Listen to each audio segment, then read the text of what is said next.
Fellas, or even women, if you're in your 20s, 30s, or even 40s, and you are struggling to find some traction in your dating life, in your lifestyle and everything, these are 5 lessons that you need to get and get them fast because it'll push you on the right direction to just have a better, more fulfilling, happier life and get you really progressing. I'm Rickey Jasper, and this is the Chasing a Greater Vision podcast. After getting laid off 2 times in 6 months, I realized I had to be chasing a greater vision in my life. I had to be walking into my calling. I spent time building up a successful fitness apparel business, and then now stepping back in front of camera to talk, to speak more, to hopefully inspire you to chase a greater vision in your life. And my goal with this podcast is for us to do it together. So let's make it happen.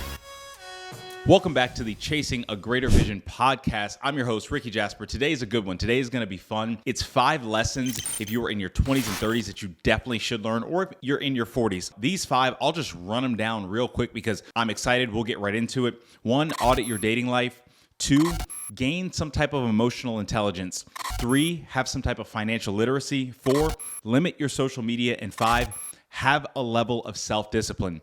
Now, before I get into this, I want to give a little bit of context. I'm 32 currently, about to turn 33 in a few months, and I've learned these things the hard way, and I'm still learning them. These are ever-evolving lessons that I'm learning, and ever-evolving because as we grow, there's different things that we value. But the one thing that has remained constant is in these 5 areas, these are things that I have to consistently focus on so I can sharpen the tool so I can be better. They are not always the most fun things to work on, but it's the most beneficial. And I promise you, once you really get to a place where you can lock in on these things, when you're focusing on consistently improving these things, you will see areas of your life just naturally improve and become easier because there's not a whole lot of resistance in the improvement. So number 1, audit your dating life. Now, these are the tips and tricks portion of the podcast where I just give practical advice. Now, this advice is something that has helped me. This advice is things that I've done over time and things that I'm consistently doing, and I'll consistently grow and evolve as I grow. And I think that's a beautiful thing about it. So number 1, audit your dating life. When you're in your 20s and 30s, I'd say 30s especially, you kind of get to a point where you know a little bit more of who you are and what you genuinely want out of life. 20s can be tough. I remember early 20s for me, I was like, still in college or even kind of after college, just trying to figure out what I wanted to do in life, the direction I wanted to take my life, the lifestyle I wanted to have, the people that I wanted to keep around. So still some things were in flux. And for me, I've been very transparent about this on other podcasts. I was not taking dating seriously. Like I make the joke, I owe rent to the streets because I was just focusing on living the fast life and everything. Now, what that did for me was that created a lot of bad habits because I just got in the habit of not fully focusing on one person, not valuing one person, not developing the skills that I needed to be a person that could really uphold a relationship and that could really be a servant in a relationship, which is what relationships are. You want to be able to serve your relationship while the other person focuses on the same thing. So my dating life, I wasn't focusing on the right things. And so I wasn't focusing on people with similar values. I wasn't even upholding the values that I said that I wanted. So I was being a hypocrite. I was being contradictory in literally everything. Now, when you get to a point where you're saying, oh, okay, I want to have a solid dating life, right? I want to start finding the right person, or I want to start dating in an area where I feel like, oh, okay, this is the type of person that I could see myself being with. You want to make sure that you're focusing on what's true to you and then also being true to the things that you want. So I'll break that down. And I've kind of talked about it a little bit earlier. If you are saying you want XYZ attributes of another person, you better make sure that you have XYZ attributes that you're willing to give and that you're consistent with. Also, who you date and who you're around will have the greatest effect on you. I'm engaged right now, and my fiance Carly has the greatest effect and impact on me because she's the closest person to me. She is the most close proximity person to me all the time. If she always had a bad attitude, if she was always had a negative outlook, if I was saying, oh, I want to do this podcast, I want to speak, and I'm telling her my hopes and dreams and everything and my vision for where my life and where I want to take our family, if she was a downer to that and she always kind of spoke death into that, it would bring me down. And I've been in relationships like that, and I've been the person in relationships like that. So if you're with somebody who is not matching where you want to go, and if you're with somebody who's speaking death and not life into what you want to do and holding you down, over time, that's going to get to you. And when I was in my early 20s, I loved debating. I loved talking. I loved arguing. So I was like, oh, I can just argue for an hour and it's great because it's fine because I still have the energy to do so. Now, I don't have time to be in hours of arguments or whatever. Like, there's things that are more important in my life that I want to consistently do. So I don't have time for that. So make sure that you are spending time with the people that have the attributes that you inevitably want, because it's going to free yourself up. And the one thing that I'll say is, when you find the right person and when you find someone who really, really, I really kind of almost don't even have the words to say this, really speaks life into you, it makes you such a better person, because there's so many other things you just stop caring about, because it makes life easy. I think that's what I'm trying to get at. It makes life just breathable and easy, and you're able to flow, and you're able to really focus in on the things that you really want to do, because you have this like wind in your sails of a person pushing you, and it's just a better feel. And so if you do that in your 20s, in your 30s, other aspects of your life will come easier. What you want to do with your life, your lifestyle, if you're in a faith walk, if you're just whatever that you want to do, it's going to come easier because you have someone who's the wind in your sails, and you're also the wind in their sails. So that's number one. Audit your dating life. Be very clear about who you want to be with. Be very clear about the person that you want to be. Be intentional about that. And I say, don't settle for just someone just because they're someone. Be the right person so you can attract the right person. Number two, have a level of emotional intelligence. Now, this is, I say, probably a difficult one, especially in early 20s, because it's like, I speaking to myself, for me, I don't think that I had a whole lot of emotional intelligence. I went through like, hey, I'm the most important person in the world. I'm God's gift to mankind. Like, I don't care about other people's feelings. I had no emotional intelligence. So as I grew up a little bit, I realized, oh, okay, some guilt kind of came in. Like, I could have been a better person to some people. I probably shouldn't have handled certain things that way. But how you have emotional intelligence is you learn about you. You learn about your shortcomings. You learn about areas that you need to improve that are very apparent in important areas of your life. For me, for example, I use the word selfishness and ego about myself all the time, because I would say I'm a naturally selfish person because I'm a very driven person. And if I'm a driven person, I'm like, it's got to be done this way. I'm very focused. I'm very regimented. But when it comes to integrating life with somebody else, when it comes to, trying to grow a podcast, when it comes to trying to grow speaking or trying to grow a tech company and all that stuff, I can't be selfish. I really have to take a step back and have emotional intelligence and say, when I'm in the rooms with certain people at work or in a speaking realm or, in my relationship, I have to show up with the mindset of, hey, right now, I might not be the most important person, and I have to be of service, or I have to lower myself and be of complete service so that I can help the team for the betterment of the team. So these things that don't necessarily come naturally, these things that are tough for us to do, these weak areas, really dial them in, write them down, because I promise you, and if you don't know them, ask the close people around you. They will laugh, they will look, they'll say, well, you kind of do this, and this all the time. And those are our blind spots. But when you have emotional intelligence, you are able to manage that. You're able to manage your shortcomings. Now, will I all of a sudden overnight be an unselfish person? No. I think that for me, that's naturally in me, that I have to consistently practice and consistently check myself on, and give other people the airspace to check me on if I'm being a certain way, because it's an area where I'm like, I want to grow and I want to be better at. So having emotional intelligence is going to push you to really lock in on who you want to be, and it's really going to start pushing out the attributes of you that are hindering you. So emotional intelligence, that's number two. Number three, financial literacy. Now, I am not a financial guru. I am not financial advisor, anything like this. But what I can say is I've hit rock bottom financially, where I looked at my bank account and I was like, oh, I think I have like $700 and rent's due in a few days, and I got to figure it out, right? So, and I also know that years before that, I was in DC with a real estate agent about to buy a condo. So had money in my bank account to starting my own business and the business surviving, but at the expense of my personal finances. What that did for me was mentally, I was like, I will never be at this place again. So I really started to focus on areas where, from a financial standpoint, I could save, I could invest, I could budget. There are things that if you're in your 20s and 30s and even 40s, if you haven't done from a financial standpoint that you can do that will de-stress you, that will allow you to breathe a little bit. And I don't know what you're making. It's none of my business. And the one thing is, what you want to do is get yourself to a point where you have a level of comfort. Finances, from a relationship standpoint, finances are one of the highest driving forces of divorce. And it's because it weighs heavy when you have people around you and you have responsibilities, and things cost money.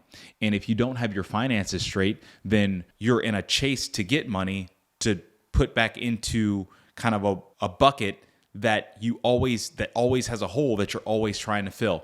So if you can take a step back and you can look at your finances, you can budget a little bit, you can invest a little bit, you can be smarter about your money. And also, if you make sure your money has a purpose, that's the one thing that is probably the best financial thing my dad has taught me is every dollar, if you make sure every dollar has a purpose, you will see where you're spending kind of aimlessly, and you'll see where you really want to spend. So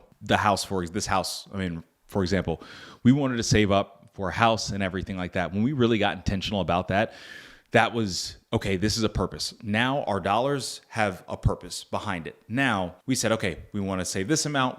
We want to buy a house that has these attributes, so it's going to be an XYZ price range. Now, when I would think, oh, I want to buy this $100 pair of shoes, that was a thought that I really had to think about. Well, could this $100 pair of shoes, do I really need this, or is this kind of aimless spending? Or if I have that $100, can I say, let me put this in the bucket over here towards the house? Now, when I did that, what it did for me was it put my money to use for a specific use versus spending aimlessly. If you can audit yourself and where you're spending, sometimes you'll see, oh, some things you really don't need to spend on. What Carly and I have done here, which has been great, was we really create a budget when it comes to groceries, because when we lived in San Diego, we were living downtown and we were just kind of spending all kinds of money on groceries and making all these great meals and stuff like that. And we make great meals now, but the reality was we weren't tracking any sort of spending. So now it's like, okay, we order our groceries because it allows us to see how much we're spending before we're even in the checkout line. And it allows us to really think through what we want to have for the week and what our budget is. And it helps so much because the rest we can put aside for other things, for kids' college, for all these other stuff that we want to do, because it's taking the money and it's putting it and using it for a purpose. If you can do that, if you can just audit yourself and just take that step right there, it's going to help you in the long run. You aren't going to see it immediately. That hitting rock bottom and bouncing back, that took years. That financial literacy and realizing that I want to make my money work for me, that took some time, because I had to get out of bad habits of, oh, let me just spend money on here and this and that. And those are habit changes. And a lot of these things are habit changes and they take time, but they will set you up for success if you just lock into it for a few years' time, but just take day by day steps. So that's financial literacy. Number 3, limit social media and maximize your activity. I talk about this because I think that it's very important. And right now, as I'm talking to this podcast, my phone will be locked out for like 5 hours because I worked out this morning, sweat all on it, and then it locked my phone. And it was like, hey, your passcode is whatever. So it's locked out. So I really don't have access to my phone. It's going to be a great day because I don't. But limit your social media time. I catch myself scrolling all the time. I am not above that at all. When I catch myself scrolling, I inevitably feel not even bad, I just feel drained. Mentally, I feel drained. And then after that, everything else feels dull and boring.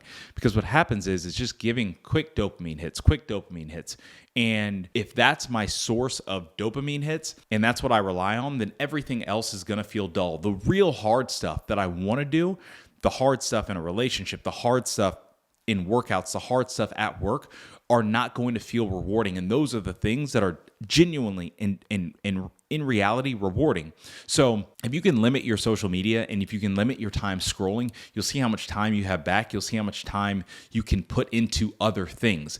And one app that I use is Opal. And I love this because what it does is you can set parameters around time. So I have a work block time, which I have from like 11 a.m. to 3 p.m., where it's like there's no social media apps that I can even access, which is great. And then I have family time at the end of the night, which is 7 p.m. to 6 a.m., which is all work apps, Slack, Teams, all that stuff that's blocked, that's shut off, because what I don't want to do is be spending time with my family and spending intentional present time and then all of a sudden have work chats go off, then I'm distracted. And so I'm giving half effort to work stuff, then half effort to at home, and then all of a sudden there's a deterioration over time. Limiting social media will give you so much time back. And if you're a social media content creator and that's your cool, do your thing, but just aimlessly scrolling, it's one of the fastest ways to make you extremely dull. Now, do I think that doing that from time to time is good? Yeah, absolutely. It's entertainment. It's something that, can be fun from time to time. But if that's the thing that you're constantly going through to compare yourself, to get validation, to pass the time because you're distracting yourself from difficult emotions, from things you have to face, it's not going to help.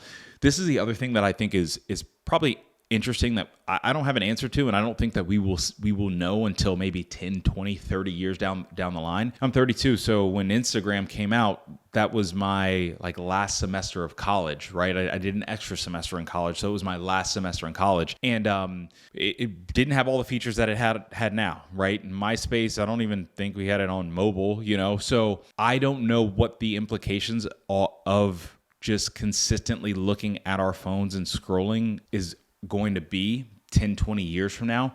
But what I don't want to do is I don't want to make that such a habit that instead of going and using God's gifts in my life, and instead of going and creating, and instead of using my time and attention and energy on something that I can help other people or that I can give that's of value, I don't want to use that on just scrolling and looking at other people's lives who are just scrolling as well. And so if you transition that mindset of, hey, maybe instead of scrolling, let me use this energy to do something different. It doesn't have to be anything great. Maybe it's just go take a walk. Maybe it's, go on a date. Maybe it's have a cup of coffee with your spouse. Maybe it's just anything that you want to do, but it's something that gets you grounded in the present moment, because the present moment is what's going to give you your most creative juices, what's going to make you feel the best, make you feel the most fulfilled, and make you feel alive and really excited instead of just dull and drained and tired at the end.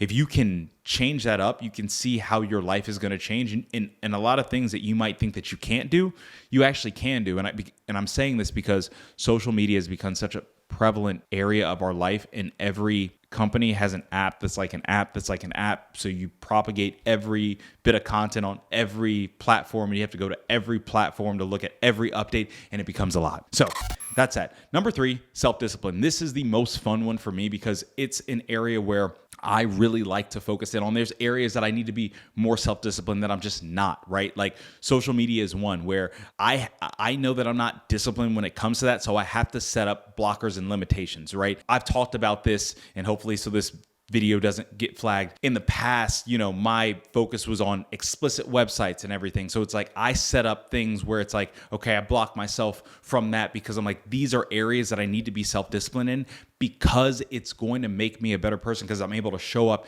in my relationship better. I'm able to show up in my fitness better, my finances better, my lifestyle better. These self-discipline things are things that you impose on yourself to be better. For me, exercise. If you aren't putting yourself through some level of physical demand, and your level can be different, it can just be going on a walk. But if you're just sitting on the couch and you're doing nothing and you aren't having a healthy body, how are you going to show up for the people around you? How are you going to show up and, really inspire those around you? Because they can look at you and they can look at your body at work and they can say, you're telling me all of these things, that I can do anything, that I can be a better person, that blah, blah, blah. But it's like, you're running yourself into an early death because you don't have healthy habits. We can all drop dead at any point in time, and anything can happen. But what I'm not going to do, and what I hope to inspire you not to do, is force the issue faster because you can control certain things, right?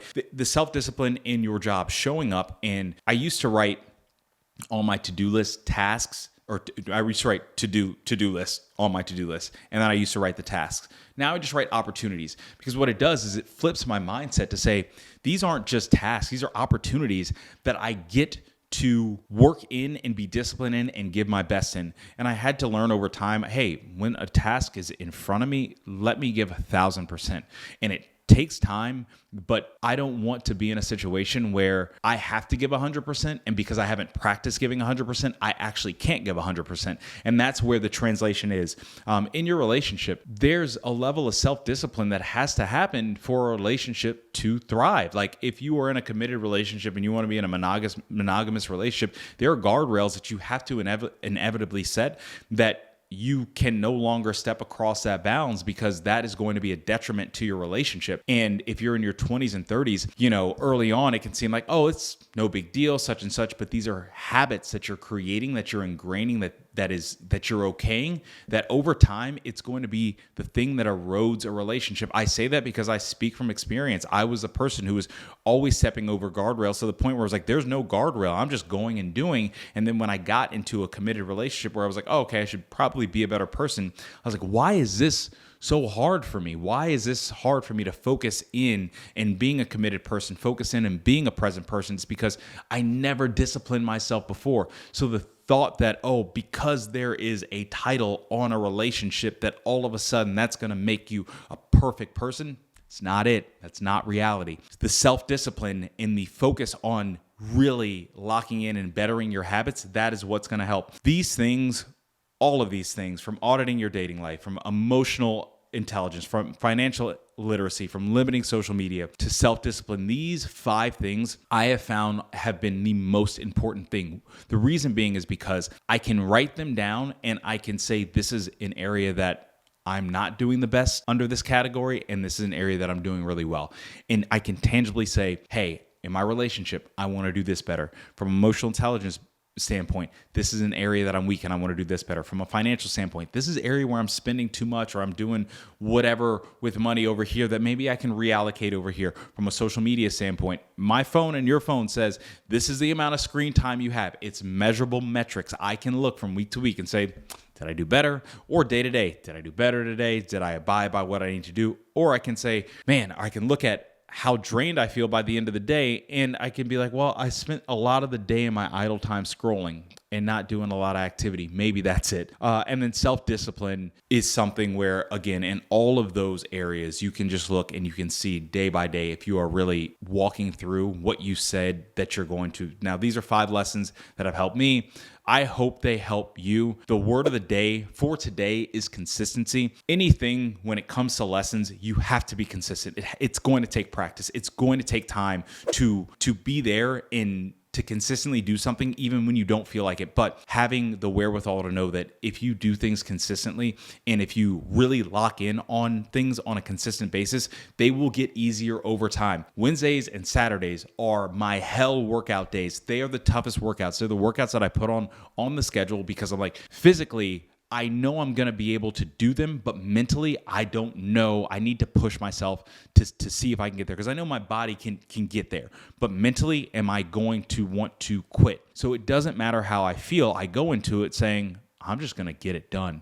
And if you do that in areas of your life, it becomes easier and easier. Wednesdays and Saturdays, I always have to up the workout. I always have to do and push a little bit harder now because I'm like, oh, it's becoming easier. So I now have to do more because I want to get better and better. That's how this is going to work with you. So I hope that this helps.